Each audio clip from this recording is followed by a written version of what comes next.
ఆంధ్రప్రదేశ్కు సంబంధించినటువంటి నారా చంద్రబాబు నాయుడు గారి ఫోన్లని కూడా విన్నారు. ఆయనతో పాటు లోకేష్ ఫోన్లను కూడా విన్నారు. పూర్తిగా తెలుగుదేశం పార్టీకి సంబంధించినటువంటి కీలకమైనటువంటి నాయకులు ఎవరైతే ఉన్నారో వాళ్ళందరినీ వరుస పెట్టి ఫోన్లన్నీ కూడా వింటూ వచ్చారు. మరి ఎందుకని అంటే దానికి కారణం ఒకటే, చంద్రబాబు నాయుడు గారి ఫోన్లను వింటేనే కదా తనకు సహచరుడు జగన్మోహన్ రెడ్డికి సమాచారం చేరవేయవచ్చు. జగన్ కు ఏం జరుగుతుందో మొత్తం అంటే ఫోన్లను వినడం, ఇదిగో పలానా విషయాలలో పలానా జరుగుతుంది, అలర్ట్ గా ఉండు జగన్మోహన్ రెడ్డి, నీ కోసమే నేను ఇదంతా కూడా చేస్తున్నాను అని మేరీ బాయ్ బాయ్ అంటారు కదా, ఆ విధంగా జగన్మోహన్ రెడ్డి కోసం ఇక్కడ ఉన్నటువంటి బీఆర్ఎస్ పార్టీ ప్రభుత్వం చాలానే ఇల్లీగల్ గా ఫోన్లను విన్నట్టుగా బయటపడింది. నమస్తే, వెల్కమ్ టు థింక్ ఆంధ్ర. నేను మీ ప్రియాంకర.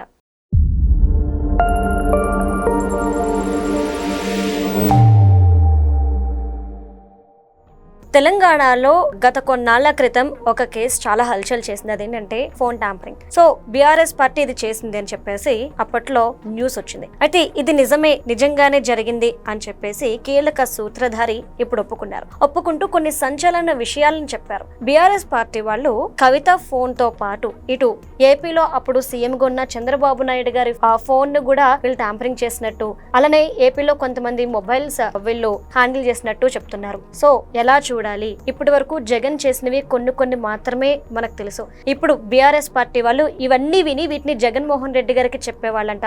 ఆ విధంగా వీళ్ళు ఎత్తులు ఏంటి అనేది జగన్మోహన్ రెడ్డి గారు తెలుసుకునేవారు అని చెప్పేసి ఈ రోజు విచారణలో బయటపడింది. సో దీన్ని ఎలా చూడాలి? ఇప్పటి వరకు ఇలాంటిది ఏది జరగలేదు అన్నారు, కానీ జరిగిందని చేసిన వాళ్ళే ఒప్పుకుంటున్నారు. సో ఏం జరుగుతుంది? దీనికి సంబంధించి మనతో మాట్లాడడానికి ప్రముఖ పొలిటికల్ అనలిస్ట్ డివి శ్రీనివాస్ గారు ఉన్నారు. ఆయనతో మాట్లాడదాం. నమస్తే సార్. నమస్తే సార్, ఫోన్ ట్యాంపరింగ్ చేయలేదు అన్నారు, బట్ చేశారు అని చెప్పేసి కీలక సూత్రధారే ఒప్పుకుంటూ ఒక మాట చెప్పారు. బీఆర్ఎస్ పార్టీ ఆడపడుచు కవిత ఫోన్ తో పాటు అప్పుడు సీఎం గా ఉన్న చంద్రబాబు నాయుడు గారిది, అలానే ఇంకొంతమంది ఏపీ రాష్ట్ర నాయకులది, సినీ ప్రముఖుల ఫోన్స్ కూడా మేము వినేవాళ్ళము అని చెప్పి అన్నారు. అలానే ఇవన్నీ ఏపీకి సంబంధించిన సమాచారం అంతా కూడా బీఆర్ఎస్ పార్టీ వాళ్ళు జగన్మోహన్ రెడ్డికి చారవేసేవారు అని ఆయన ఈ రోజు విచారణలో చెప్పారు. ఎలా చూడాలి సార్ ఇప్పుడు దీన్ని? టెలిఫోన్ ట్యాపింగ్, దొంగ చెవులు. ఈ దొంగ చెవులు నిన్నటిదాకా మనం ఏమనుకున్నాం, తెలంగాణలోనే అక్కడ బీఆర్ఎస్ అతలాకుతలం అనుకున్నాం.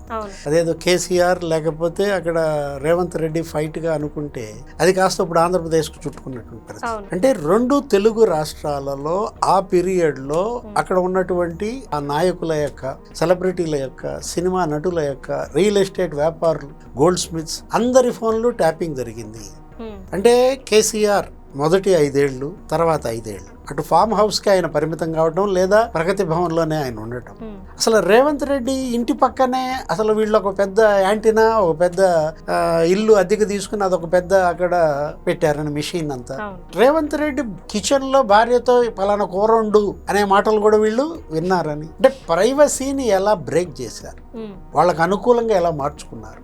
కేసీఆర్ ఇచ్చినటువంటి ఆ ఆదేశాలను బట్టి అధికారులు ఎవరికి వాళ్ళు దీన్ని అడ్డం పెట్టుకుని దోచేశారు. ప్రణీత్ రావు, డిఎస్పీ ప్రణీత్ రావు మరి అరెస్ట్ అయినప్పుడు అసలు అతనేంటి రియల్ ఎస్టేట్ వ్యాపారులందరినీ బెదిరించాడని. ఇప్పుడున్న ఒక మంత్రి, రేవంత్ రెడ్డి క్యాబినెట్ లో ఉన్న ఒక మంత్రికి సంబంధించిన 40 మంది ఉద్యోగుల ఫోన్లు ట్యాప్ చేశారు. తద్వారా వ్యాపారాల్లో జరుగుతున్నటువంటి మార్పుల్ని రియల్ ఎస్టేట్ రంగం అంటే ఏంటి, ఎక్కడ వీళ్ళు అమ్ముతున్నారు, ఎక్కడ ఏమి కొంటున్నారు, ఎంతెంత, ఇవన్నీ కూడా తెలుసుకుని మరి భూ లావాదేవీలు పెద్ద ఎత్తున చేతులు మారాయి. అట్లాగే బంగారం వ్యాపారస్తులు వాళ్ళ ఫోన్లు ట్యాప్ చేశారు. నెక్స్ట్ సినిమా హీరోయిన్లు వాళ్ళ ఫోన్లు కూడా ట్యాపింగ్. అంటే సెలబ్రిటీస్ ఎవరిని వదిలేశారని. చివరికి న్యాయమూర్తుల ఫోన్లు కూడా ట్యాపింగ్ చేస్తారా? సొంత కుటుంబ సభ్యుల ఫోన్లు. ఇప్పుడు కవిత ఫోన్ కూడా ఈ ట్యాప్ గురైందని. అంటే ఎవరు చేయించారు, ఎవరు చేశారు? ఇప్పుడు ఇప్పటికే అనేక మంది అరెస్ట్ అయ్యారు ఈ కేసులో. ప్రణీత్ రావు, లేకపోతే మరి రాధాకిషన్ రావును కూడా తీసుకొచ్చారు. అతను అమెరికా పారిపోయినటువంటి పరిస్థితిలో భుజంగరావు అరెస్ట్ అయ్యాడు. అసలు హార్డ్ డిస్క్లన్నీ ధ్వంసం చేశారు, అటు మూసీ నదిలో వేశారని. ఇప్పుడు ప్రభాకర్ రావుని పట్టుకొచ్చారు. సుప్రీంకోర్టు కన్నెర్ర చేసింది. ప్రభాకర్ రావు ఈ విచారణకు హాజరు కావాలని ఆదేశాలు ఇచ్చింది కాబట్టి అతను వచ్చాడు. మీరన్నది అదే, ప్రభాకర్ రావు ఇచ్చిన సమాచారంలో చంద్రబాబు నాయుడు పేరు వచ్చిందని. చంద్రబాబు నాయుడు ఆయన ఫోన్లు కూడా వీళ్ళు ట్యాపింగ్ చేశారు. అంటే అసలు ఆయన ఇక్కడి నుంచి వెళ్ళిపోవటానికి ప్రధాన కారణం అదండి. ఆ రోజు ఏంటి, రేవంత్ రెడ్డి ఏదో ఓటుకు నోటు ఆ కేసుకు భయపడి వెళ్ళిపోయారని వీళ్ళు పుట్టించిన పుకార్లు. కేసీఆర్ 10 ఏళ్లు సీఎం గా చేసింది పరిపాలన కాదు, అది రూలింగ్ కాదు, ట్యాపింగ్ అన్నమాట. వాళ్ళు మనకు కనపడుతున్నది. ఇప్పుడు జగన్మోహన్ రెడ్డి కేసీఆర్ కూడా బలుక్కున్నారా? వాళ్ళిద్దరి మధ్య ఉన్నటువంటి ఆ బాండింగ్. కాళేశ్వరం టెంకాయ కొట్టిందే జగన్మోహన్ రెడ్డి. ఏ ముహూర్తాన కాళేశ్వరంకి జగన్మోహన్ రెడ్డి వచ్చి టెంకాయ కొట్టాడో అది వాస్త పగిలింది. టెంకాయ కాదు, అసలు ప్రాజెక్టే పగిలిపోయి వాళ్ళ మేడిగడ్డ కుంగింది. ఆ అన్నారం సుందీళ్ల దగ్గర బొంగలు పడ్డాయి.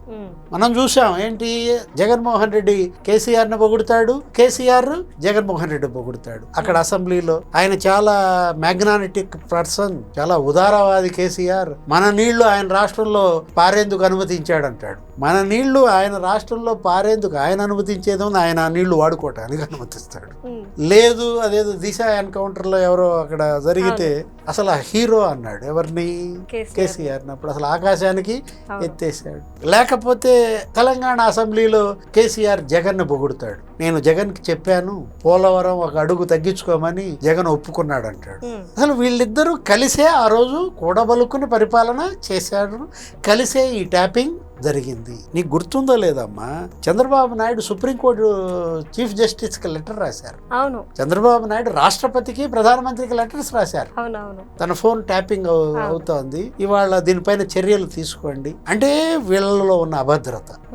ఎవరి ఫోన్ ట్యాప్ చేస్తారు? జనరల్ గా ఉగ్రవాదులు, మావోయిస్టులు. వాళ్ళ వల్ల దేశ భద్రతకి ప్రమాదం కలుగుతుందని ప్రభాకర్ రావు నేను చెప్పాడంట. వీళ్ళందరి నంబర్లు పంపించి ట్యాపింగ్ పర్మిషన్ అడుగుతూ వీళ్ళంతా మావోయిస్టులు అని చెప్పాడంట. అంటే ఇప్పుడు బాబు గారు కూడా మావోయిస్ట్ అంటే మావోయిస్టుల సమాచారం వీళ్ళకి చేరుతోంది, వీళ్ళపైన అనుమానాలు ఉన్నాయి కాబట్టి మేము ట్యాపింగ్ చేశామంటే అంటే అనుమతి కోసం. ఇప్పుడు ఒక చంద్రబాబు ఫోన్లే కాదు, జగన్మోహన్ రెడ్డి వైసీపీ ఎమ్మెల్యేల ఫోన్లు కూడా ట్యాప్ చేయించాడు.